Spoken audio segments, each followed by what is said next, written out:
Well, welcome to Debbie's Back Porch. So glad to have you with us again. Tonight I'm going to make something for the first time. Impossible pie. And it just looked so wonderful I wanted to try it. So I'm going to show you the results and lessons learned. The ingredient list is kind of long, so feel free to pause and write them down. And hey, if you enjoy our videos, a thumbs up and a share and subscribe is appreciated. So I did a little work before I turned on the camera. I bought dehydrated coconut because that's the only coconut I could find that was not sweetened. So I put 1.25 cups in this bowl, and then I poured milk over it, 1 cup of milk, and I put it in the fridge. It's been in the fridge for a couple hours, and that's to rehydrate it a little bit. Normally you would use the coconut you find in the freezer for this, but I didn't want the sugar. And I'm going to pour the rest of the milk with the coconut flavor in it into a 2-cup measure and make it up to the 2 cups the recipe requires. Probably I should have bought the frozen coconut, but as I said, I didn't want the sugar. Then I'm going to butter the pan with a little of the butter I melted from the recipe. This recipe calls for a 10-inch pie pan or pie plate. I think probably a 9 would have worked, but it does swell up, so I'm using the 10, and I'm glad I did. And I'll go over the ingredients. Here I have the 1.25 cup coconut, 2 cups whole milk. You need whole milk. 1/2 cup of flour, 4 large eggs, a stick of melted butter. I'm using Splenda. I've got vanilla flavoring, salt, and baking powder. Now the directions for this recipe are just super simple. You dump everything into your food processor, and you could do it with a mixer, I think, but the recipe I had said food processor, and it specified put everything in except the coconut and blend it up, and then add the coconut for the last blend. That's with the freezer coconut. I think that I should have put the coconut in to start with because the dehydrated coconut's in bigger chips.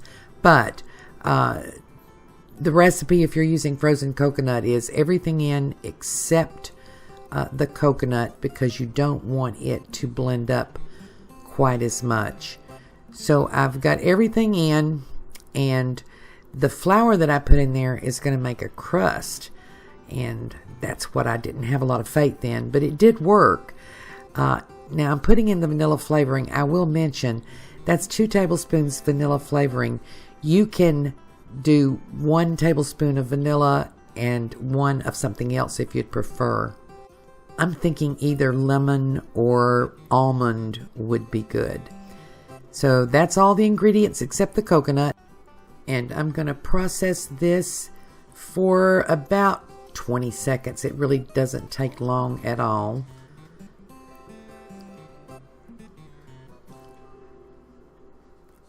And then I'll do it for another 30 seconds after I add the coconut.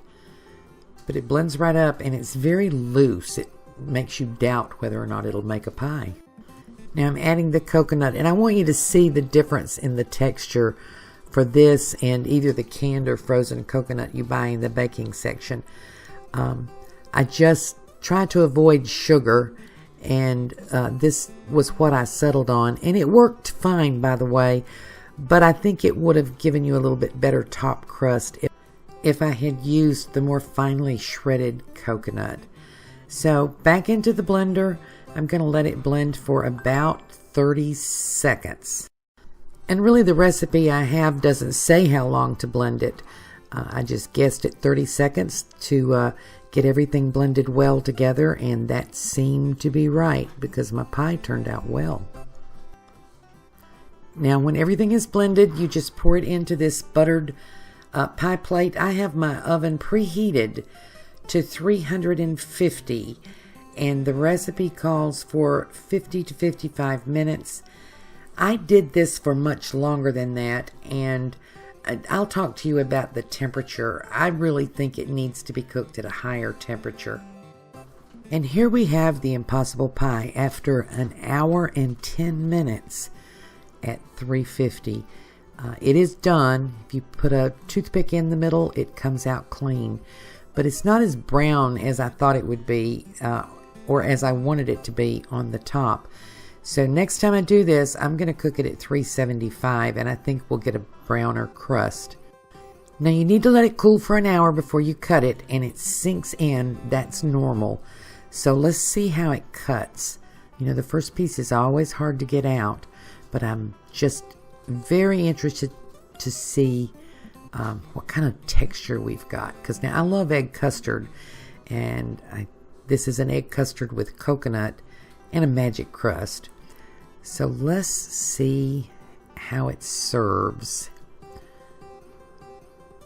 I'm being very careful, but it's a very soft and creamy pie. So yeah, you're going to have to serve it carefully, and I can see that custard texture there. And not too shabby, 3 distinct layers, and I thought that was impossible. And this is today's guinea pig. This is my niece JJ, and she's going to give it a try, and she is a fan of pies. So let's see what she thinks. Yeah, she likes it. And I have to tell you, I had a piece and I liked it too. It's like egg custard with a nice crusty coconut crust on top. It's really wonderful.